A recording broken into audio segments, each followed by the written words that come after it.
All right, it's episode number 213 of the Golf Podcast, brought to you as always by Golficity. And tonight we're going to talk about the state of our games. We're going to talk about some things that we're working on now that we're finally getting out there and swinging the club a little bit more, even though it's still way too cold here in the Northeast, but we're getting there. We're also going to take some, talk about some listener emails that have been coming in. Love the questions, guys. Love all that. So keep those coming. And tonight's main topic, we're going to talk about grip pressure.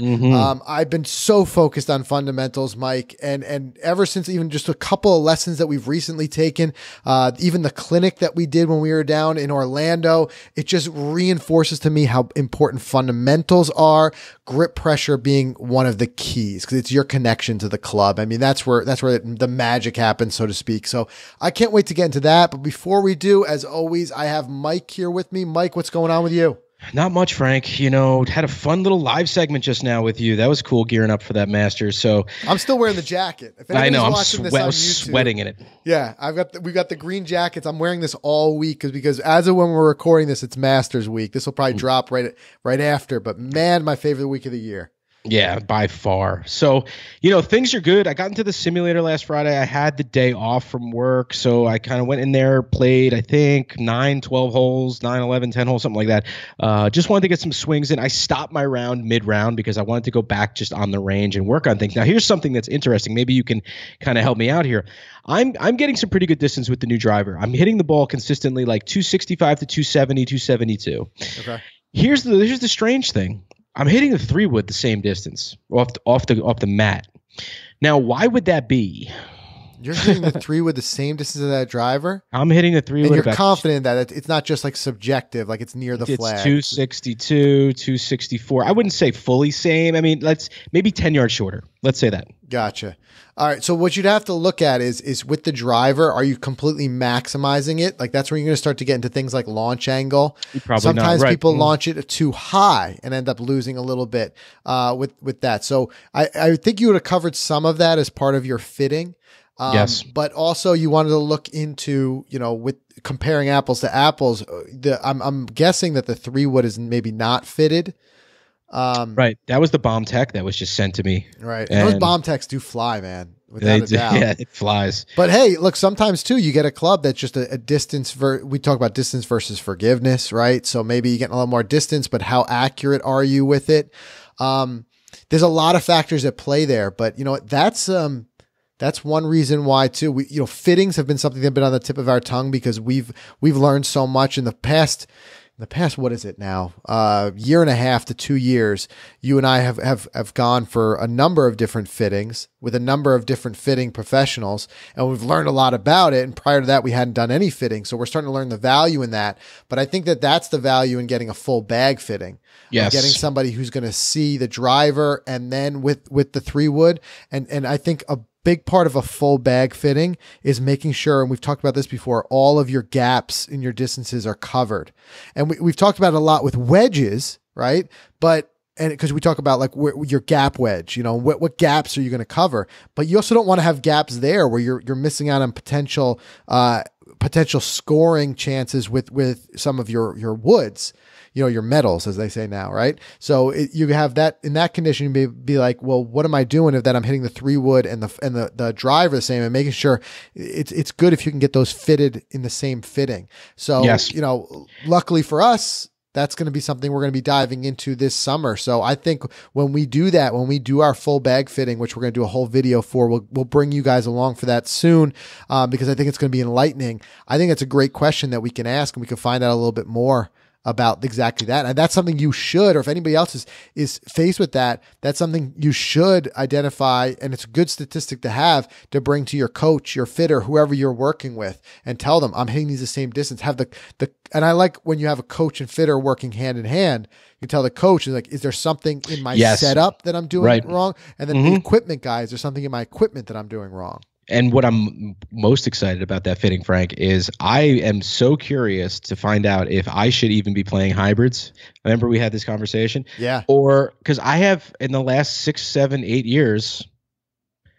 Yeah. I mean, I don't think I've ever used a 3 or 4 iron. It's always been 3 or 4 hybrid. Right. And who knows? I mean, I don't know why I did that.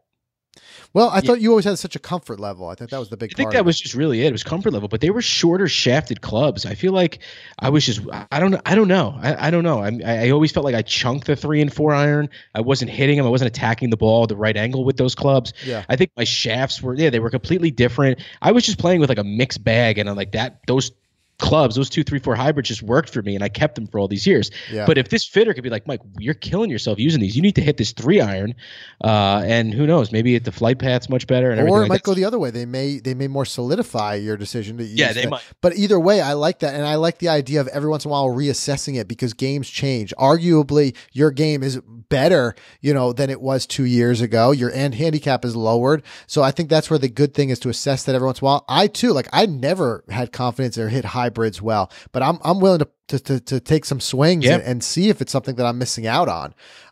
But I'll compare that against the irons. But yeah, there's a lot of factors at play. I mean, for all we know too, sometimes these manufacturers, they try to squeeze some more stats out of it. You get a little bit longer shaft off the shelf. Your bomb tech is off the shelf. You'd have to compare those stats, find out what is the real loft, what is the real shaft length. And that's the cool thing we've learned. No matter what fitting we've gone to, the best fitters, whether it's the putter or whatever it is, the first thing they do is they take the clubs you currently have, and they don't take anything for granted as far as what the specs say. They measure them up. They measure the flex, they measure the length, they measure the loft, because from what we've learned, and what surprised me a lot when I first learned it, is that it can actually vary. Even something like loft can vary from one manufacturer to another. It's not as standard as you think. And flex being the big one. Well, regular flex for one brand is not the same as regular flex for another. So that's where you can get enlightened with the fitting. And what I've seen that's been great is so many of even our listeners have really learned a lot from getting fittings of their own.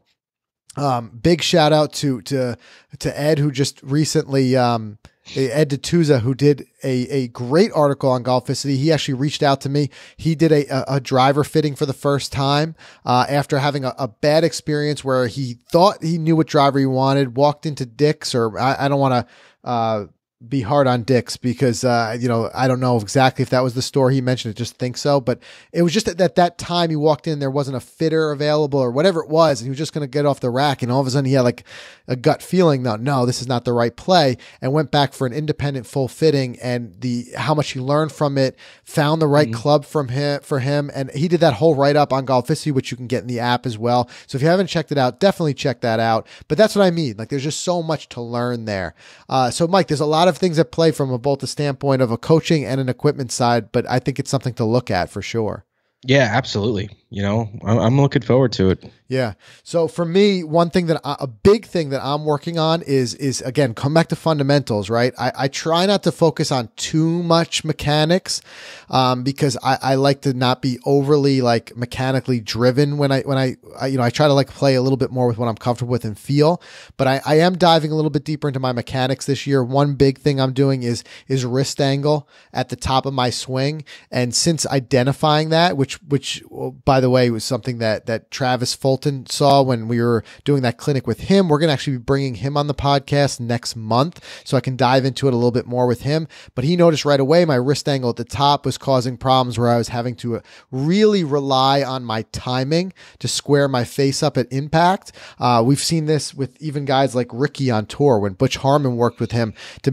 Ricky's timing was so great that he was able to be like a top 50, in the world player on the PGA Tour with a swing that relied heavily on timing. And by simplifying it and making so he didn't rely as much on timing, you saw him, rocket up to the top 10 and the breakout stuff that he's done in the last 3 years. So I'm trying to do a similar thing. I'm working on that a little bit. And ever since that, I kind of been diving deep on YouTube now that I've identified the problem, and the resources there and the stuff like that is great. So I think I found something I fixed. The other big thing I'm going to be working on, you guys see me, I've talked about it, and a lot of guys have been giving some feedback and reached out to me both in the Facebook group and on email and stuff like that, but short game. We're so swamped. You have 2 little kids. I have 2 little kids. It's a very busy time. So what I'm finding is that I'm trying to work within those constraints and say like, okay, well, you know what?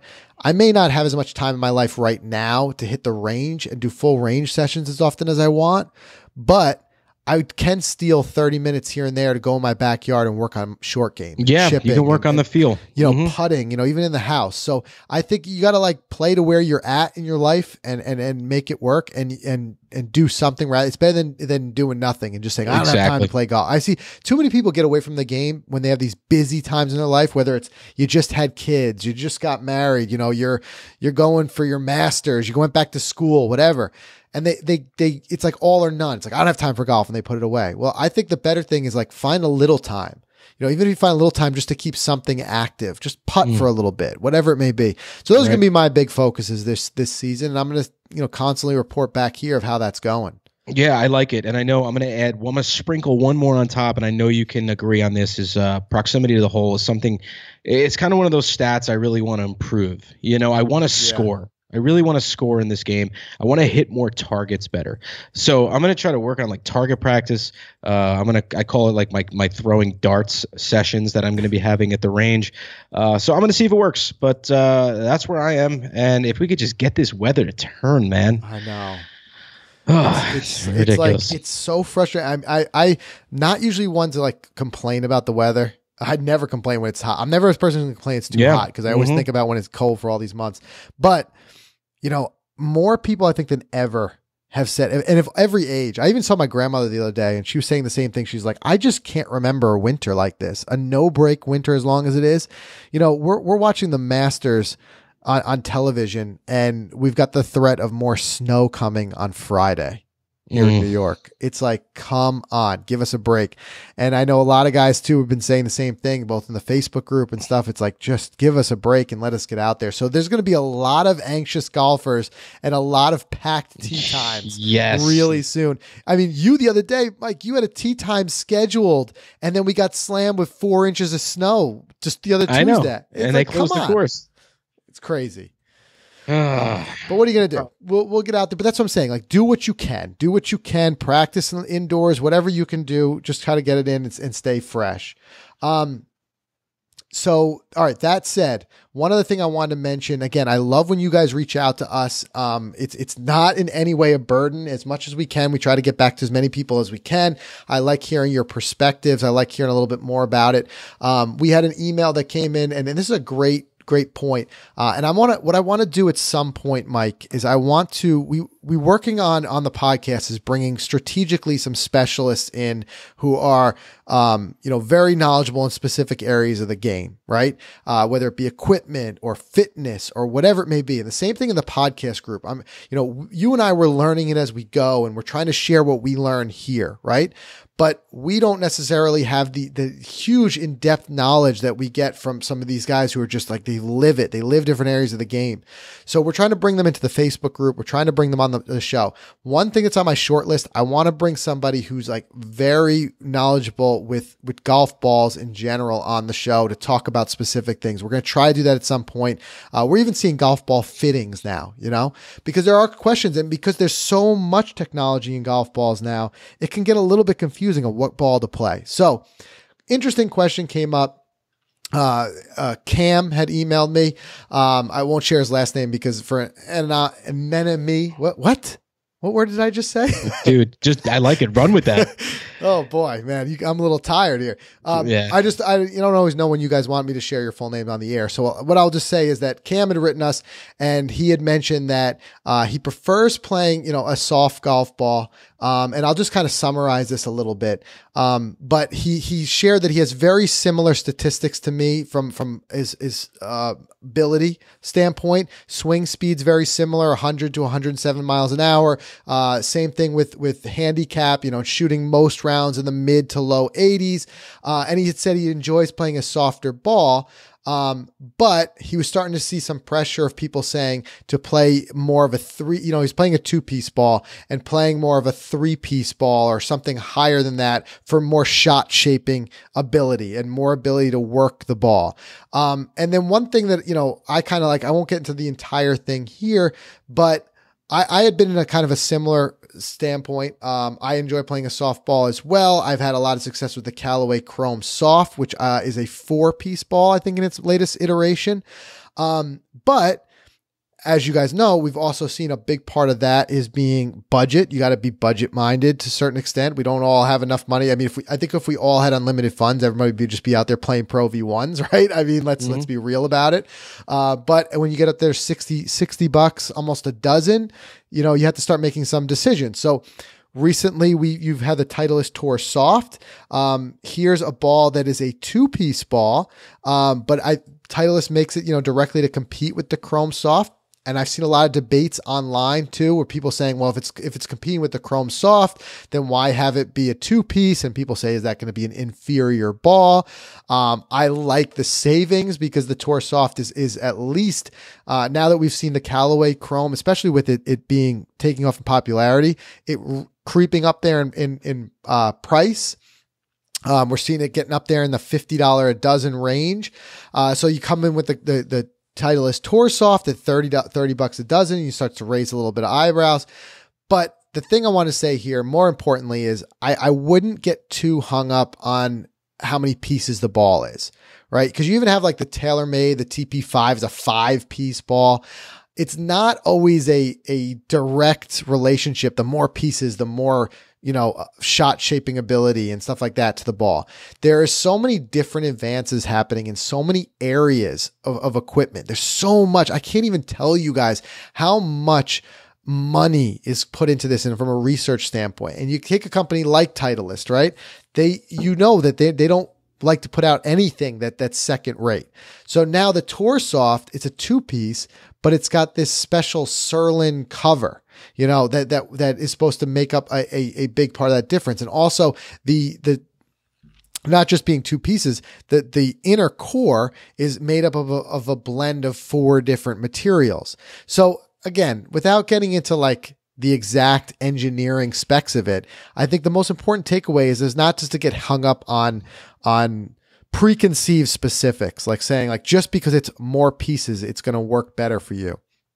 I think the better bet is get out there, test some different things. I had sent Cam a link that I found on Golf WRX where a guy did a very good in-depth comparison of the Tour Soft versus the Chrome Soft for that reason of just seeing are they comparable. And for the price, and even though, one's a 2-piece, one's a 4-piece, he found that they performed very similarly, which our initial test is kind of showing too. We're going to dive into it deeper, but it just kind of shows me that it not necessarily like, got to sometimes wipe away the preconceived notions that certain aspects are going to perform a certain way and get out there and try some new things. It never hurts to try some new things, especially you don't always have to buy a dozen. Buy a sleeve in the pro shop, get out there, try them and see what happens. Yeah, it's a good idea. I really want to check out a ball fitting.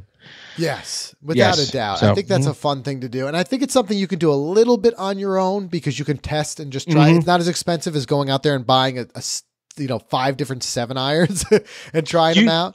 Do you think the best indication of that would be like around the green short game chipping, trying to get spin feel and things like that? Well, it depends on what you want to do. I personally am hung up on the idea of saying like that's the most important part of the game. That's what I want to do.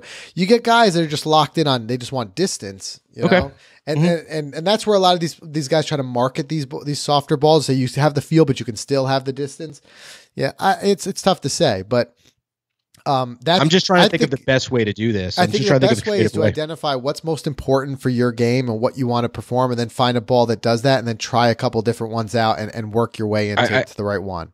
I wonder if people have tried this. Just maybe play 18 holes, take 3 different balls that you're kind of limited down to your top 3, and then play 6 holes each with it, and just kind of go back to the stats.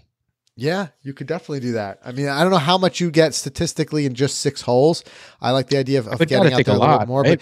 But you pick it up pretty quick. Anybody knows if you hit a golf ball, pretty quick whether it feels good for you or not. Exactly. That's what I'm thinking of trying. Maybe I'll try that this year. Yeah. Hey, why not? I would say narrow it down to just based on what the ball markets itself is doing. Pick a couple of them, and you want to and get out there and give them a shot. Once you've got it narrowed down and see which ones are the winner for you. You want to take the 6-hole 3-ball challenge with me or what? Yeah, let's do it. Let's get out there and try it. Look, cool. Like I said before, I think that the Callaway Chrome Soft is an excellent golf ball. The only thing that I've become a little bit disenchanted with is that the price has slid up over the years and it's starting to get expensive. I think that sometimes when you play with a very expensive ball, it can kind of work against you if you get a little timid with certain shots because you're worried about losing it. You know, if there's going to have a really important shot, but it happens to be a carry over water off the tee, and all of a sudden you put your golf ball away and pull out something cheap, I think, you know, what are you really doing for yourself there, especially if it was an important shot? So I think price is important, but you know, we played that one round in Florida with the Titleist, the Tour Soft. I think it felt great. I can't say 100% if it's something that's going to switch for me yet. And then always, you know, there's the big thanks to Titleist for sending us the Pro V1s that they sent us, because I love playing that ball. I'm always happy when I find one in the woods. I just haven't been the guy who usually will lay out $60 a dozen on them. But at the beginning of the season, we're also seeing a lot of great sales. I forget who it was. I think it was Eric who messaged me, or he posted it somewhere where there was like $70 for 2 dozen. That's a great ones, which is how do you beat that? I need to jump on that. $35 a dozen. That essentially, that you're not going to beat a Pro V1 there. So there's a lot of different ways to approach it. That's for sure. Yeah, absolutely. All right. So Mike, let's do a word from our sponsors, and then I want to jump into today's topic. We're going to talk about grip pressure. All right, so support for today's show comes from an innovative shampoo. Introducing Control GX, the first gray reducing shampoo from Just for Men. Just for Men helps men look their best so they could celebrate who they are, what they want to achieve, and how they feel. These guys relentlessly innovate and deliver smart hair care technology that does work for you. I mean, it makes it radically easy to get the natural look that you always want. Yeah, Mike, I got a haircut today, and I'm not going to lie, I saw some grays on the side. There you go. I don't know, man. So look, now reducing your gray is easy as washing your hair with Control GX. Just as you would your regular shampoo, you know, until you would like to see that subtle, natural looking results, just shampoo it in, rinse it out, move on. It's that easy. Most guys get results they want in about 2 weeks. So, you know, look forward to a smart look, because when you look good, you feel good. Every date night, every meeting, every guy's night out, you know, it'll be something to look forward to. And you can get 25% off Control GX using code REGROWTH25 at controlgx.com. That's code REGROWTH25 to get 25% off Control GX at controlgx.com. All right, Mike, let's talk wedges for a second, because before we dive into grip pressure, I mean, that's where we're going to really talk about it. My Instagram feed, it's just been loaded up with some great behind the ropes, inside the tour van footage, you know, of clubs being made. I love seeing that stuff. And, you know, being Masters Week, as of when we're recording this, we see it right on site at Augusta, you know, as they are usually for most tour events. But have you seen the new Voki design SM7 wedges? Oh, yes, I have. Man, these, pretty. you know, these are easily Master Craftsman Bob Voki's most advanced design ever. You know, this guy, he's a genius. I mean, we know that. You've heard the name in the game for so long. But let me read you some info about these, because I know you're in the market right now, Mike, for some new wedges this season. You've been talking about your bag being a little bit mixed up and wanting some new stuff. So the new Voki SM7s, they're born from Tour validated technology, and they offer complete confidence from 100 yards in. Who doesn't want that? How many times a week do I, you know, on the podcast do I say that? So if you're looking for a wedge that's going to offer you a progressive center of gravity and spin milled grooves, then honestly, look no further than the Voki SM7s. Yeah, I mean, I've struggled with spin control and those the precision shots. I just talked about proximity to the hole, you know, from around the green and even from the 100-yard marker. So from all the way from 100 in, I've kind of struggled, and I want to hone in on that. You know, again, we've been talking about proximity to the hole. We've been talking about it for a while now, Frank. It's something I'll be honing in on this season. You do not have to sell me on these wedges. I mean, I know from hitting them in the simulators, the stores, that, you know, the Voki SM7s, all the Voki wedges, they're just shot makers wedges. I mean, and from what I understand, and this is the cool part, there's 6 kind of grinds to fit your swing. Is that right? Yes, and what I really like about this too is sometimes we talk about grind can get like to be a little bit confusing at times, and guys kind of get intimidated because they're not really sure, like, what do I do? How do I make sure I have the right exactly. grind? Educate me. Exactly. So what I like what they did here, they really kind of simplified it. You know, the F grind, it's an all-purpose grind for full wedge shots. The M grind is a multi-purpose grind for versatility. And then there's the S grind for players with a square club face position, and a D grind that's ideal for players with a steeper angle of attack, you know, who like to play a variety of club face positions. So then you have that, and then you have the K grind, which is the ultimate bunker club, and the L grind, which offers the lowest bounce for real skilled shot makers. So it's pretty simplified, but you know what? Like you also have the idea of like fittings and stuff where you can just get a little bit of a consultation for this too. Yeah, and don't worry because it's really not that complicated. I mean, you can use the Wedge Selector tool, which is really cool. It's at Voki.com, and it'll determine which grind is the best for your game. It is really neat. I'm actually on it right now. I'm looking at it. I mean, there's nothing like the feeling of knowing you can execute every type of shot when you need it the most. So I'm definitely putting the Voki Design SM7 wedges in my bag this season. That goes without question. I'll tell you that right now. That's it, man. There's the Voki wedges by Titleist. Know your letter, hit your number. I can't wait to try them out myself and get them in the bag. So let's jump right into talking about grip pressure, because it's going to be important for those wedge shots, but it's going to be important for really all shots. And look, golf, we talked about this before. It's such a game of fundamentals. You master your fundamentals, that's when you're going to start to really play well. And we even see the guys on tour, you know, still always working on their fundamentals, whether it be out there with alignment sticks or whatever it may be. They're always working on that. They're not working on some advanced crazy thing you haven't heard of before. You know, they're just masters of the fundamentals. And one big thing of that is going to be grip pressure. You know, I see so many times where people obsess over these little things like you know, specific things with like a small change that a club manufacturer has made from one year to another. And we obsess over that. And yet we don't spend nearly as much time thinking about the actually very deeply important things like this, like grip pressure. So, it's very important. It's a mistake that a lot of golfers make, especially when they're new to the game or they're high handicappers, mid handicappers. We see this often. So I think just running through the fundamentals here is something to benefit a little bit of everybody, no matter what your skill level is. It might be something new, some new perspective that we can run through tonight. And it's a good refresher too, because I think grip pressure is something that can very easily, get away from you. And it's in all areas of the game, you know, whether it's a big swing with a driver or a 3-foot putt, grip pressure is crucial. And the common mistake that we see is that so many amateur golfers hold the club too tightly. And it's understandable, whether it be you don't want, just generally you're fearing that the club going flying out of your hands, or I think the other sneaky thing that happens is as we get tenser, as we get, you know, the pressure, as you know, amateur golfers, we feel the pressure more. We feel the pressure when we're trying to finally beat our buddies on the weekend, or we've got like a couple skins on a hole and it's worth $5 or something like that, you know, or bragging rights or whatever. We aren't always in tune with that, and we don't realize what our body is doing. And the first thing our body does is start to grip that as a reaction. You just squeeze that club a little bit too tightly, and that can have a detrimental effect all the way through the swing.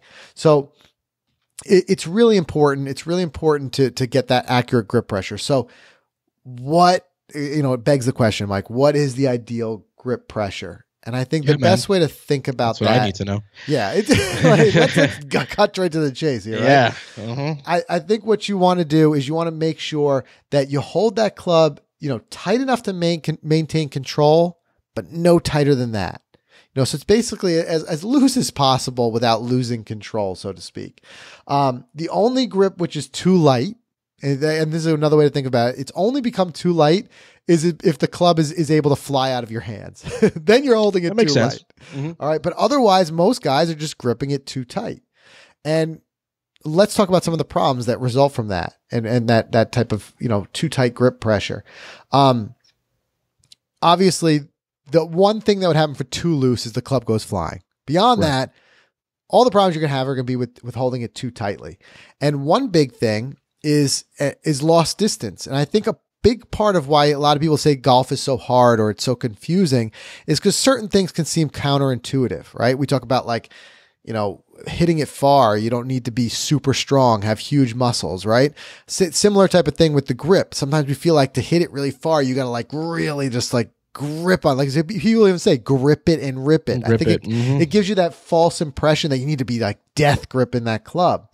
But the reality is much further from the truth, from that statement. You will not, and understand this, you will not be able to release the club head freely through impact with a really tight grip. Don't forget that. The twist, the turn, that's what's generating the power. We see the guys on tour, their turn is unbelievable, both in hip turn and shoulder turn.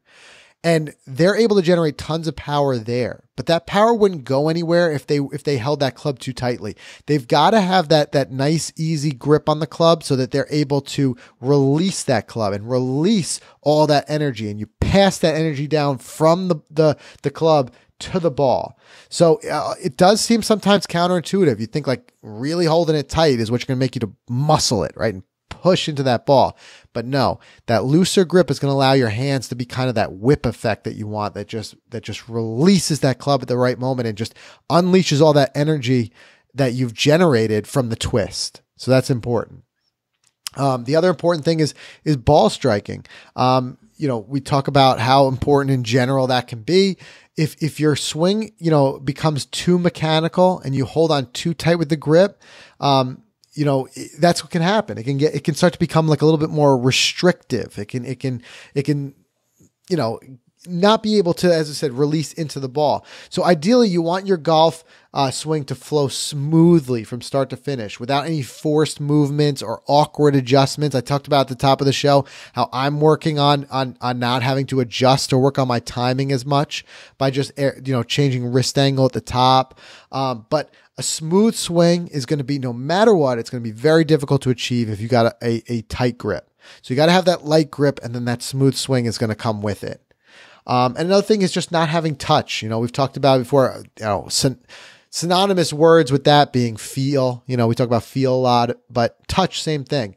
The biggest problem you're going to have when you have too tight a grip is you're going to just lose that. You're going to lose that touch.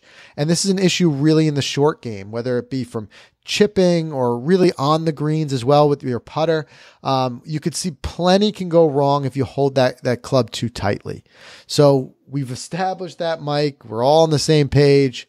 Too tight is what you want to get away from. But we got to talk about how to get there. Before we do, generally speaking, do you feel like you reassess your grip pressure often? Do you feel like you're the type of guy who holds it too tight? What's your thinking there? Yeah, I'll try to focus on the softer grip with the slower tempo. I feel like those work well together. Mm-hmm. So that's something I'm thinking about standing over the ball now. Loosen up the grip, take a smoother swing. I keep saying that. Loosen the grip, smoother swing. Sometimes it gets away from me, and I kind of trend back towards gripping it a little bit firmer and swinging faster. So I take my daughter to golf school on Saturday mornings. When it's over with, I usually grab my clubs out of the bag, and she lets me hit like 20 balls. She sits there, she watches me hit.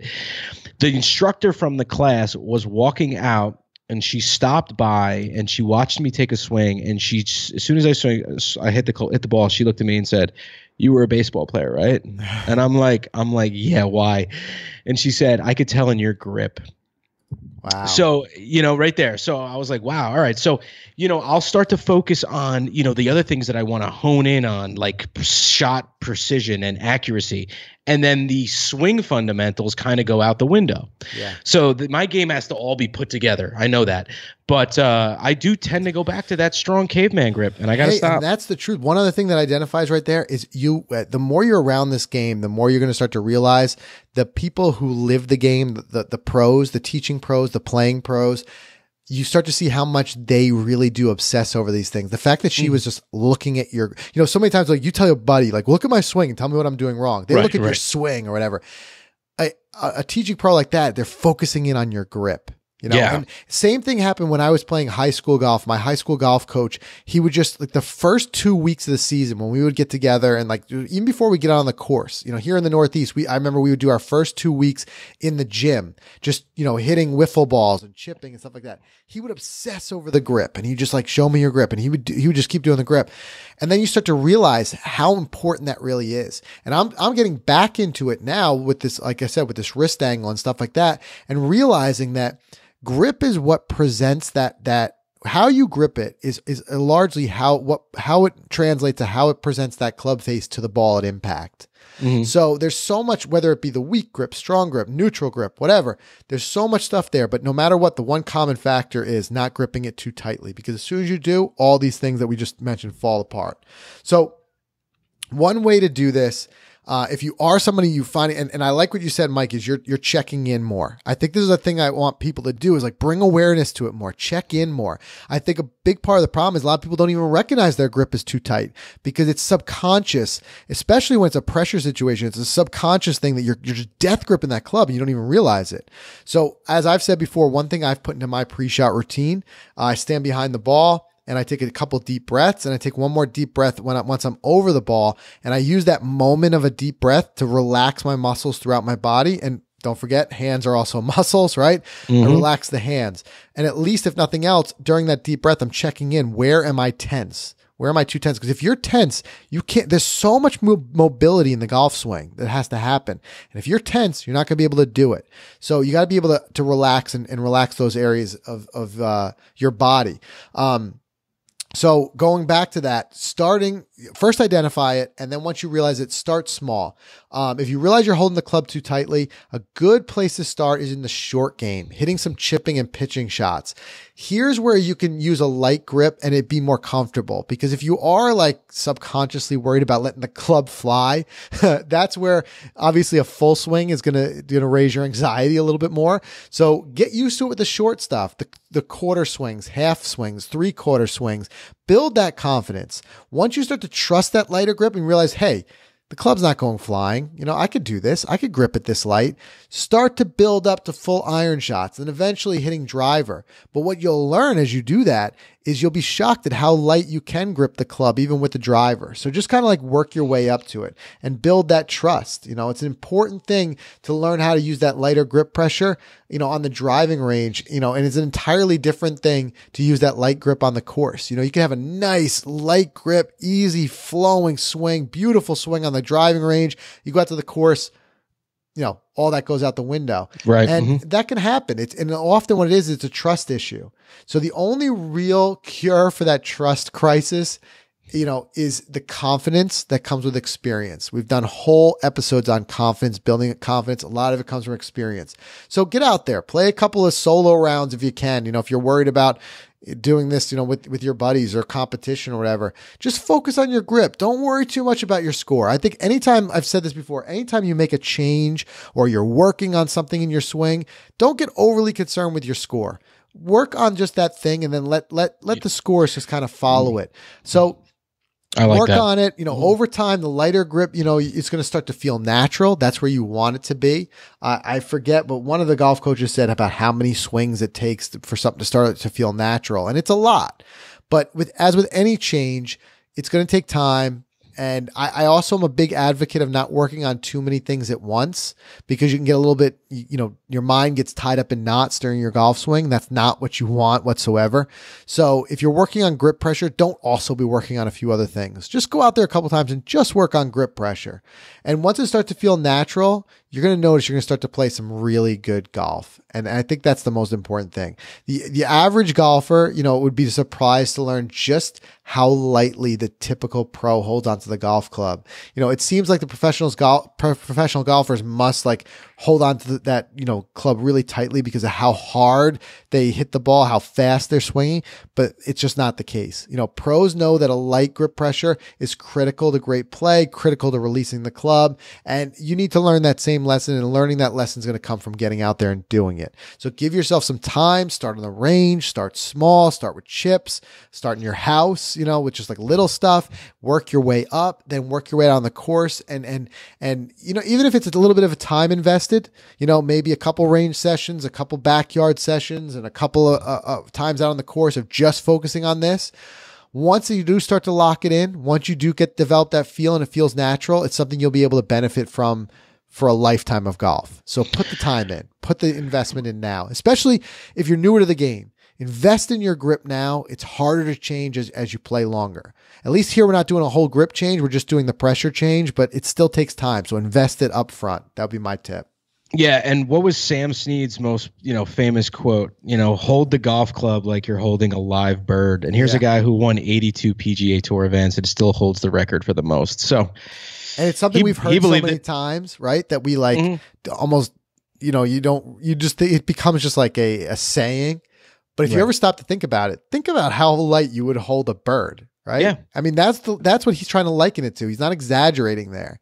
Just nice and light, and it's a benefit too. It's a case to be made for something that I'm guilty of. I think any club fitter who's picked up my clubs, kind of scold me for not re-gripping often enough. Yeah, we gotta get you re-gripped. But it's true. You know what? Re-grip, because it's another thing to just do equipment wise. It's a cheap fix, and trust me, a fresh set of grips is going to allow you to grip the club a lot lighter.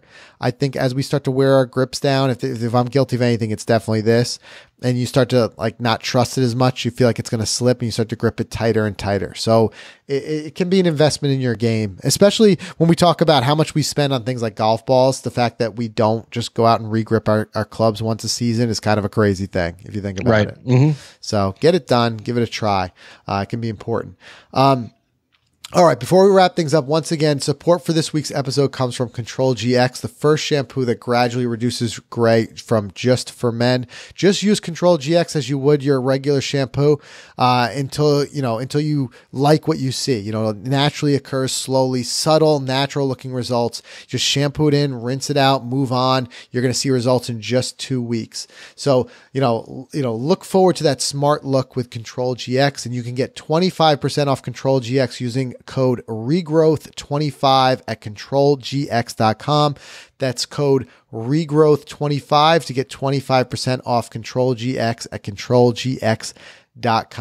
All right, guys, listen, if you haven't already done so, make sure you join up in our Facebook group. Just search The Golf Podcast on Facebook. It's a free group. Join up. We've had a lot of great members joining the group recently. Like I said, it's completely free. It's just a place to talk golf, and that's what we love to do. So we've been chatting there, everything from equipment to instruction. Love everything we're seeing in the group. Super, super supportive group. Even a lot of guys have been their first rounds out, posting them, even with the hiccups and some of the bad rounds, bad shots, whatever it may be. I love how supportive everyone's been in the group, about different areas and providing support and people who are learning the game and coming along with the game. So just a great group. And I appreciate everybody who's in there. And if you haven't checked it out, definitely check it out. 720 members and growing. Yeah. It's been a really cool thing. So I'm happy to be a part of it. It's like 99% of the reason why I go on Facebook now is for that group, Mike. Right. Exactly. I enjoy it. So check that out, and we'll see everybody again next week.